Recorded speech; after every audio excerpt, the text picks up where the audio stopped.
السلام عليكم ومرحبا بكم معايا في مطبخ حفيظه ام الاء. كنتمنى تكونوا على خير وانتم كتشوفوا هذا الفيديو. اليوم ان شاء الله غادي نشارك معكم تحليه بالحامض اللي كتجي في الصراحه غزاله والمذاق ديالها كيجي روعه. كنتمنى تنال الاعجاب ديالكم وتجربوها تنفعكم هيدا في السحور ولا في الفطور. كنتمنى تعجبكم. كيف ما كتشوفوا معايا عندي هنايا في المكونات نصف لتر ديال الحليب عادي.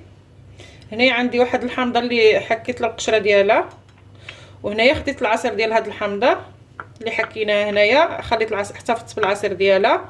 هنايا عندي 3 ديال المعالق السكر، والسكر كيبقى على حسب الذوق. اللي كتعجبو الحلاوه بزاف يمكن له يزيد يعمل حتى 4 المعالق. هنايا عندي ساشيه ديال الفلون كيف ما كتشوفوا هذا الصغير، عليها ضفنا السكر حيت ما كيكونش فيه السكر. هنايا عندي معلقه كبيره ديال النشا اولا المايزينا. ودابا ندوزو للطريقه ديال التحضير.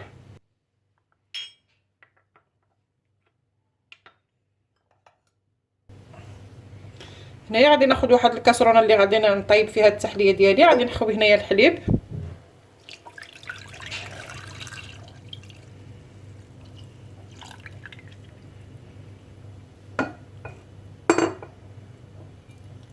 غادي نضيف على هاد العلبه ديال الفلون.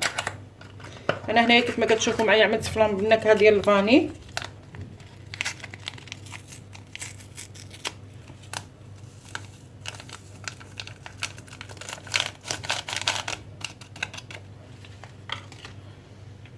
غادي نعمل هاد القشره ديال الحامض اللي كتعطينا هاد التحليه واحد النكهه غزاله. غادي نضيف هاد النشا،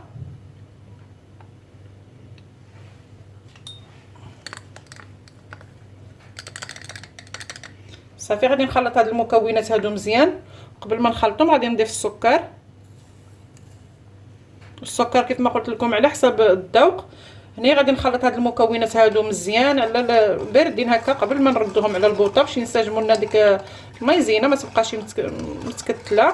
عاد نردوهم فوق البوطه.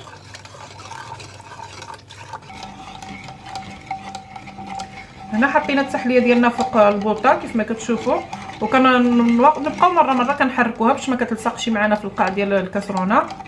صافي حتى كيختار معنا الخليط ديالنا. هنا كيف ما كتشوفوا معنا الخليط ديالنا من بعد ما كيغلى كيختار واحد شويه. صافي دابا هنايا كنتسناو عليه غير واحد 2 دقائق حتى باش طيب لنا ديك النشا. وصافي وهذا الخليط ديالنا واجد. ندوزو باش نكملوا المراحل اللي باقي. هنا ملي كنحيدوا الكاسرونه ديالنا من فوق النار عاد غنخويو هذا الحامض اللي خلينا معكم قبيله. ما عملناهش في الاول باش ما كيقطعناش الحليب. دابا كنعملوه ونحركوه بسرعه وصافي. الخليط ديالنا واجد. نعملوه في الكويسات ديالنا نخليوه حتى كياخذ درجه ديال الحراره ديال المطبخ. عاد ندخلوه للثلاجه يبرد. صافي نفرغوا التحليه ديالنا في الكويسات كيف ما شفتوا معايا. كتوجد دغيا ما كتاخذش الوقت بزاف. وكيف ما قلت لكم نخليوها على برا في المطبخ حتى تاخذ درجه الحراره ديال المطبخ. عاد نغطيوها بلاستيك غذائي ندخلوهم للثلاجه يبردوا ونرجع معكم ان شاء الله في الشكل النهائي ديال التحليه ديالنا. هذا هو الشكل النهائي ديال التحليه ديالنا. كيف ما كتشوفوا معايا من بعد ما بردت كترجع لهذا الشكل هذا، كتدمج وكترجع عاقده وكيجي المذاق ديالها غزال. كيف ما شفتوا معايا ديك الحامض الصراحه كيعطيها واحد المذاق يا سلام. كتجي في الصراحه منعشه. نتمنى تنال الاعجاب ديالكم وتجربوها. كيف ما كتشوفوا معايا كتجي كريميه لواحد الدرجه غزاله. وديك المعلقه اللي عملنا فيها ديال النشا مع الفلان كيعطيها واحد القوام مزيون كيف ما كتشوفوا. واللي كيجي مميز في هذه التحليه هو المذاق ديال الحامض الصراحه كيجي روعه. كنتمنى تجربوها باش تعرفوني علاش كنهضر. ودمتم في رعايه الله. الى فيديو قادم مع شهوه جديده ان شاء الله.